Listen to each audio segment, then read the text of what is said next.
Hey, I'm John Harrison-Kendrick. I'm making I'm making this video just to kind of highlight my fav my f- one of my favorite creators of all time, I guess. Like one of the most inspirational creators. Like there's a lot of inspirational creators in my life, but this man and his friends, I guess, like what they did at a certain time, and when I found them during that certain time, like it was really inspirational. So I'm just gonna talk about like David Firth and like the Pop Larkin. This is a song from our first record. Most people don't know it.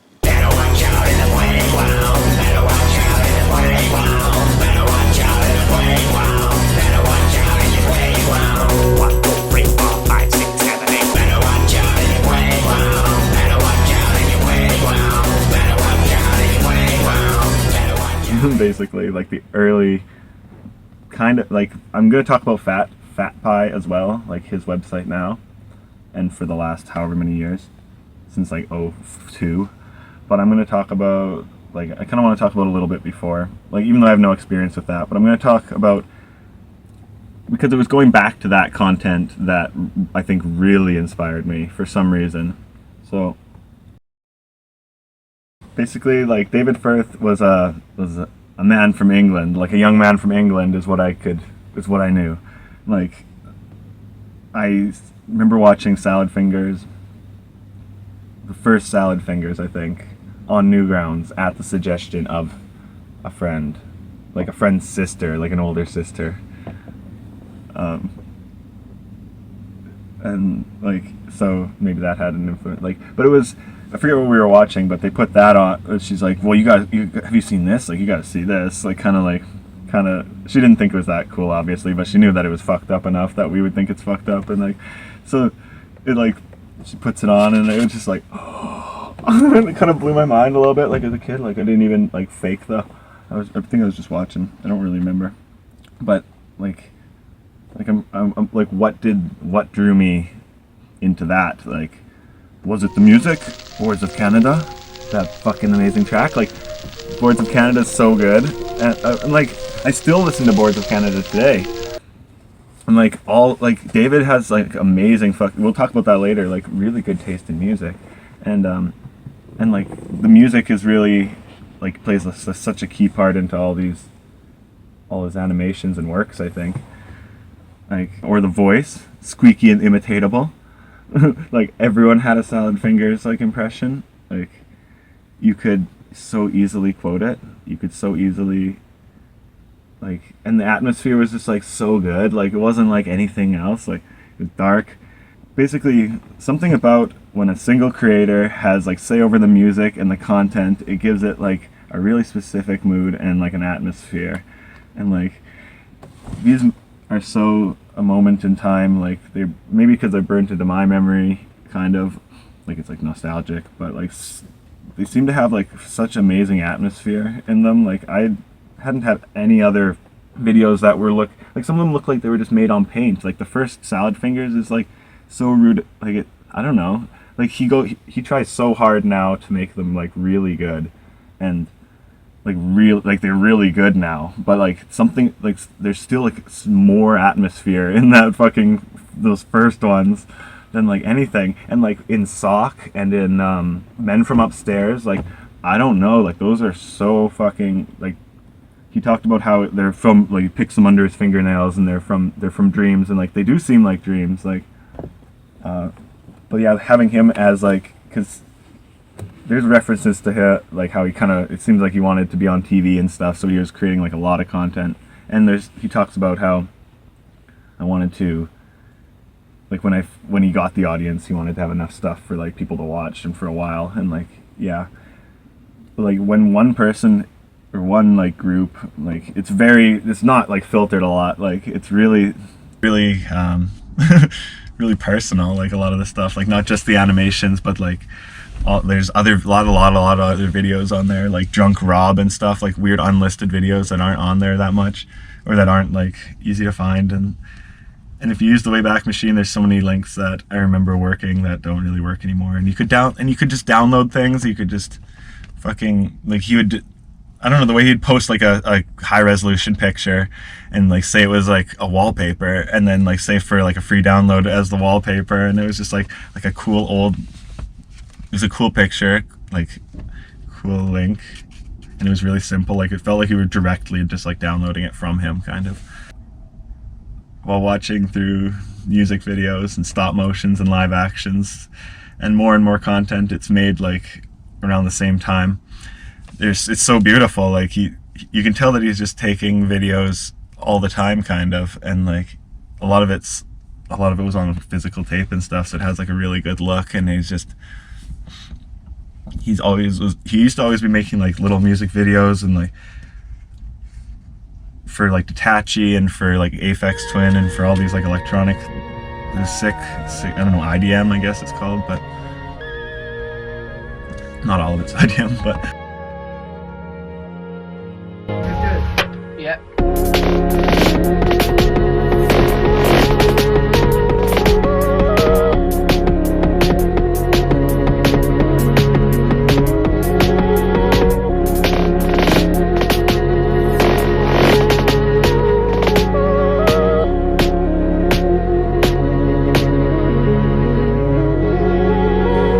Fat Pie was first online 2002 to 2004 as a place to hold animations and videos of the Pop Larkin. A wild amount of hilariously developed amateur content was already up from what was 20-year-old Firth and friends at the time. Like you can click on, like, this is Fat Pie 1. You can look at that fucking picture. Like, or I presume it's Fat Pie 1. It's the first one that's on the Wayback Machine.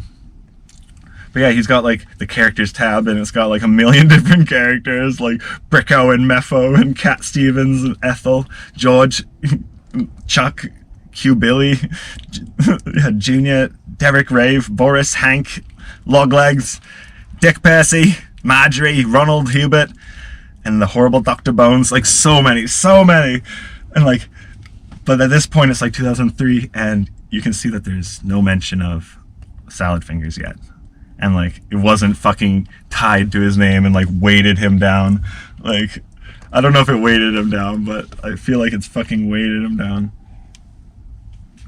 Because everyone's not trolling, but everyone's just like, one more Salad Fingers. It's like, when are you gonna make another Salad Fingers? When are you gonna make another Salad Fingers? And it's just like, always tried to make Salad Fingers for people. It was funny that there was people finding Fat Pie before me, kind of, like way different than me, different people. If you go back into the old HTML Gearbox from 2004, there's friggin' comments like, haha, very good, could be less sad, but good, well done, clap clap, but don't you think Salad Fingers is so cute? Love Hannah and Sessa. But yeah, it's like, Salad Fingers is out now, and yeah, Salad Fingers is out now. My grade 3 student told me about this and I was concerned.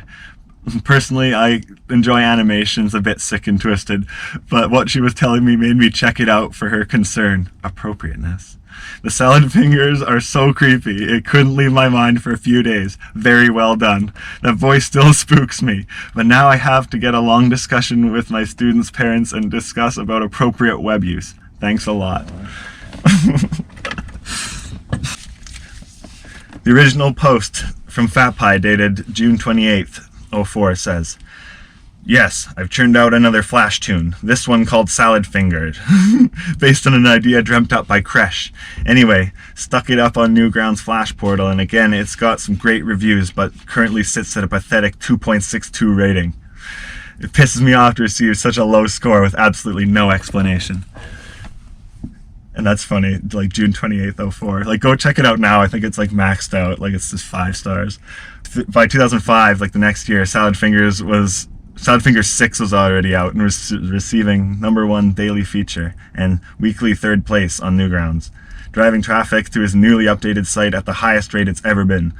until his arguably equally successful video series came out, the infamous Devo. Like, nothing would top Salad Fingers. I don't think anything tops Salad Fingers yet. Like, he had to even change his name on Twitter basically to like David Firth brackets Salad Fingers, so people like knew who he was. And like, that's how I have to be to explain it to people. And it's kind of sucks because there's so many other things that he made. And just fucking Salad Fingers. Like, and Salad Fingers isn't even the best one. Like, I like the Sock series more than Salad Fingers. Like, it's like kind of the similar, it's like almost in the same universe, but it's not just like fucking Salad Fingers. Fuck, it needs to warm up. I wonder if that's too loud. We're gonna try it. Yeah, but then Devo came out, basically, and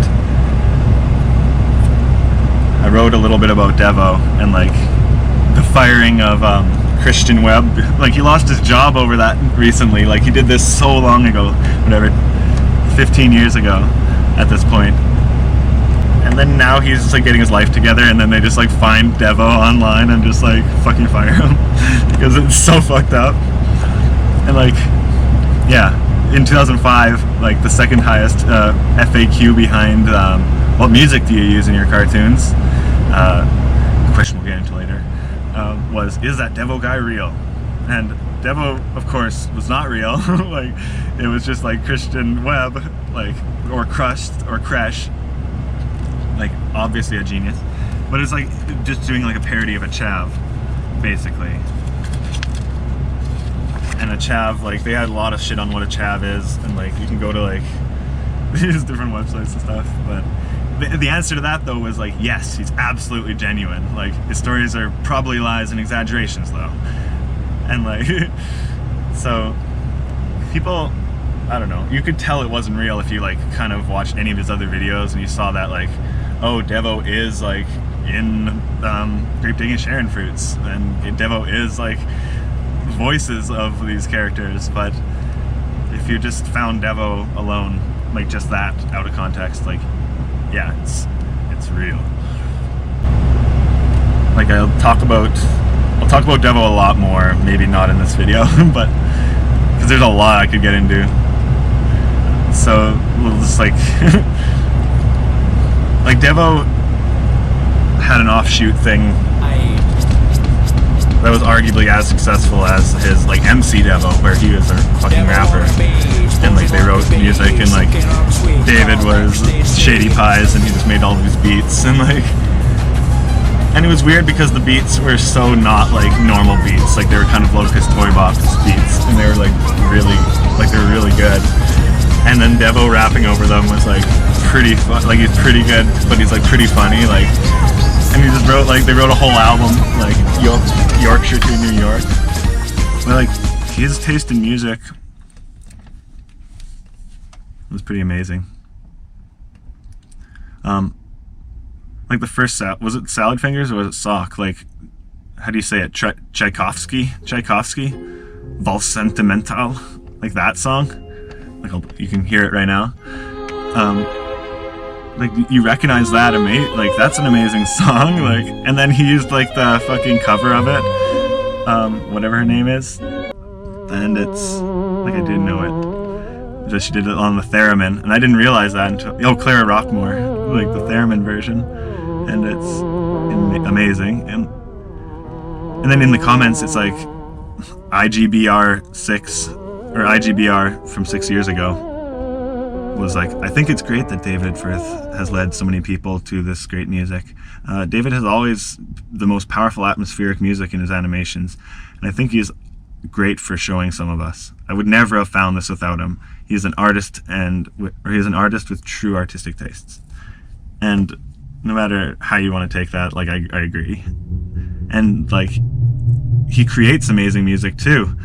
And the Locust Toy Box album from January over 05 called Scribble Beats is just another example. A post from January 5th, 05. The album is finished. Actually, it was done ages ago, but who cares? It's called Scribble Beats. At the moment, I could do with some web space for MP3s. I'll put them all up.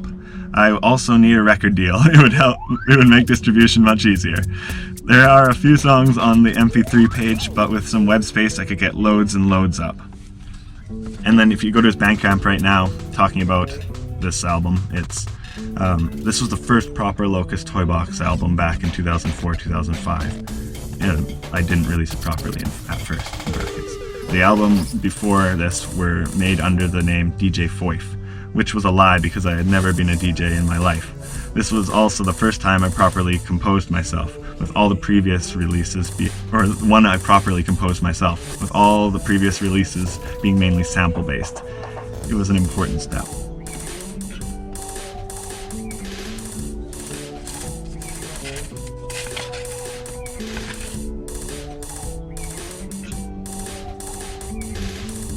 But like if you go to, I don't know, like if you go to his site right now, and I don't even know if there's like a music tab, like there's like a Locust Toy Box tab, like he's trying to kind of clean up his image a little bit, I think, like just get like the things that are well branded, well constructed, and like good together. And it is good, and his site is good.